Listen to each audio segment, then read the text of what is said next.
আচ্ছা, সোনার দামটা ঠিক কিভাবে তাই হয়, এটা নিয়ে কি কখনো মাথায় এসেছে? চলুন তো আজ এর রহস্যটা একটু ভেদ করা যাক আর দেখা যাক এর পেছনের আসল গল্পটা কি। আমাদের অনেকের কাছেই তো পুরনো আংটি বা হয়তো পারিবারিকভাবে পাওয়া কোনো গয়না থাকে, তাই না? স্মৃতির দিক থেকে তো এগুলোর কোনো তুলনাই হয় না, একদম অমূল্য। কিন্তু এর আসল আর্থিক দামটা কত, সেটা কি আমরা জানি? ঠিক এই প্রশ্নটা নিয়েই কিন্তু আমাদের আজকেরই আলোচনা। ব্যাপারটা হলো, সোনার দাম বের করা কিন্তু যতটা সহজ মনে হয় ততটা সহজ না। এর পেছনে বেশ কিছু জটিল হিসাব নিকাশ কাজ করে। মানে একটা সাধারণ অনলাইন ক্যালকুলেটর থেকে শুরু করে একদম স্থানীয় বাজারের নিয়মকানুন পর্যন্ত সবকিছুই এর সাথে জড়িত। চলুন এই পুরো ব্যাপারটা ধাপে ধাপে একটু দেখে নেওয়া যাক। তো হাতে থাকা সোনাটার আসল দাম তাহলে কত? চলুন মূল্য বের করার প্রথম ধাপটা কি সেটা দেখি। দেখুন, শুরু করার সবচেয়ে সহজ রাস্তাটা হলো একটা অনলাইন গোল্ড ক্যালকুলেটর। শুধু ওজন আর ক্যারেটের তথ্য দিলেই এটা কিন্তু মুহূর্তের মধ্যে সোনার একটা আনুমানিক বাজার দর জানিয়ে দেয়। কিন্তু প্রশ্ন হলো, এটাই কি সব? না, একদমই না। এটা তো কেবল শুরু। আচ্ছা, এবার আসা যাক সেই তিনটা মূল বিষয় যেগুলোকে বলা যায় সোনার দাম ঠিক করার চাবিকাঠি। এই তিনটা জিনিস ঠিকঠাক না জানলে সোনার সঠিক দাম বের করা কিন্তু প্রায় অসম্ভব। যে কোনো সোনার দাম বের করতে গেলেই এই তিনটা জিনিস লাগবেই। ১. সেটার বিশুদ্ধতা, মানে ক্যারেট। ২. তার সঠিক ওজন। আর ৩. কোন মুদ্রায় দামটা হিসাব করা হচ্ছে। চলুন প্রত্যেকটা বিষয় নিয়ে একটু বিস্তারিতভাবে কথা বলি। প্রথমে আসি বিশুদ্ধতার কথায়, যেটা মাপা হয় ক্যারেট দিয়ে। সোজা কথায় বললে, ক্যারেট যত বেশি সোনাও তত খাঁটি। কিন্তু এই যে বিভিন্ন ক্যারেটের কথা আমরা শুনি, এগুলোর মধ্যে আসল পার্থক্যটা কোথায়? এই টেবিলটা দেখলেই ব্যাপারটা পরিষ্কার হয়ে যাবে।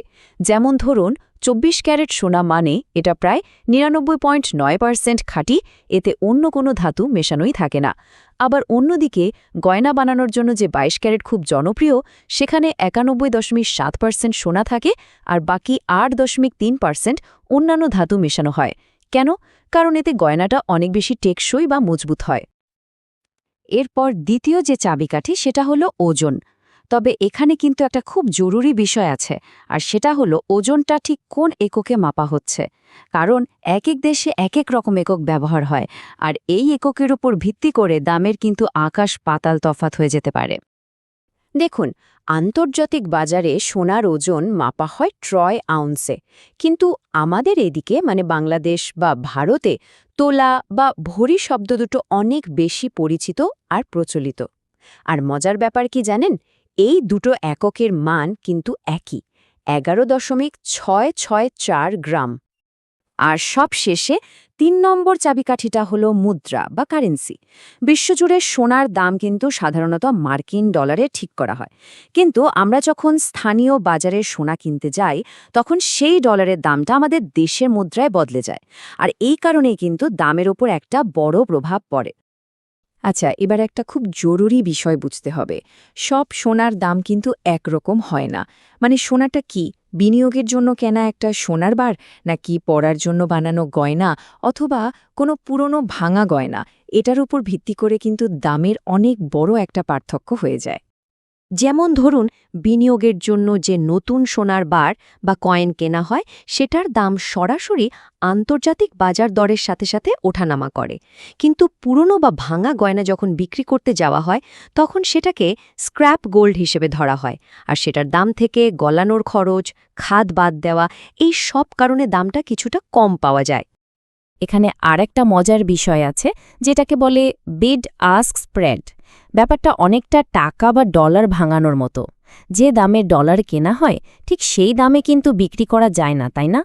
সোনার ক্ষেত্রেও একদম তাই। কেনার দাম আর বেচার দামের মধ্যে সবসময় একটা পার্থক্য থাকে, আর এই পার্থক্যটাই হলো ডিলার বা জুয়েলার্সের লাভ। এতক্ষণ তো আমরা থিওরি নিয়ে কথা বললাম, এবার চলুন পুরো ব্যাপারটাকে বাস্তবে মিলিয়ে দেখি। আর এর জন্য আমরা সরাসরি বাংলাদেশের একটা উদাহরণ দেখব। চলুন জেনে নেওয়া যাক এখানে সোনার দাম ঠিক কিভাবে কাজ করে। বাংলাদেশে সোনার দাম ঠিক করার মূল দায়িত্বটা পালন করে বাংলাদেশ জুয়েলার্স অ্যাসোসিয়েশন, যাদেরকে সংক্ষেপে বাজুস বলা হয়। তাদের ঘোষণার উপর ভিত্তি করেই কিন্তু স্থানীয় বাজারে সোনার দাম বাড়ে বা কমে।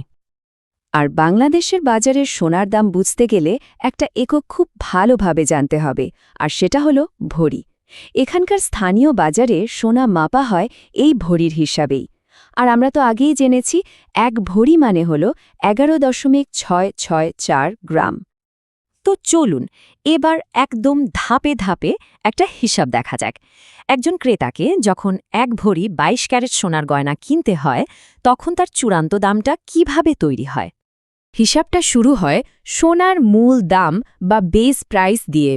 বাজুসের ঘোষণা অনুযায়ী এটাই হলো 1 ভরি 22 ক্যারেট খাঁটি সোনার দাম।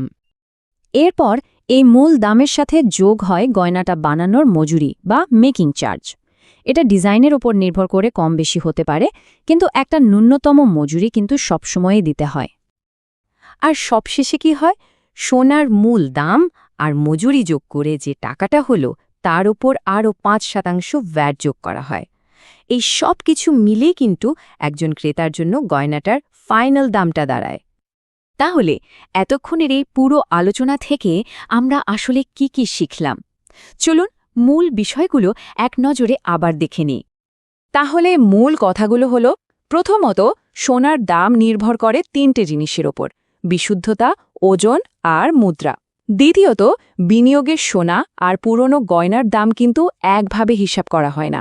তৃতীয়ত, আন্তর্জাতিক বাজারে যে দামটা দেখা যায় সেটাই কিন্তু দোকানে কেনার দাম না, এর সাথে আরও অনেক কিছু যোগ হয়। আর ফাইনালি চূড়ান্ত দামটা ঠিক করে দেয় স্থানীয় জুয়েলার্স অ্যাসোসিয়েশন, গয়নার মজুরি আর ট্যাক্সের মতো বিষয়গুলো। শেষ কথা হলো, সোনার দাম আন্তর্জাতিক বাজারে ঠিক হলেও এর আসল মূল্যটা কিন্তু সবসময় স্থানীয় পর্যায়ে নির্ধারিত হয়। এখন ভাবার বিষয় হলো, এক একটা এলাকার সোনার দাম সেখানকার অর্থনীতি আর সংস্কৃতি নিয়ে আসলে কী গল্প বলে।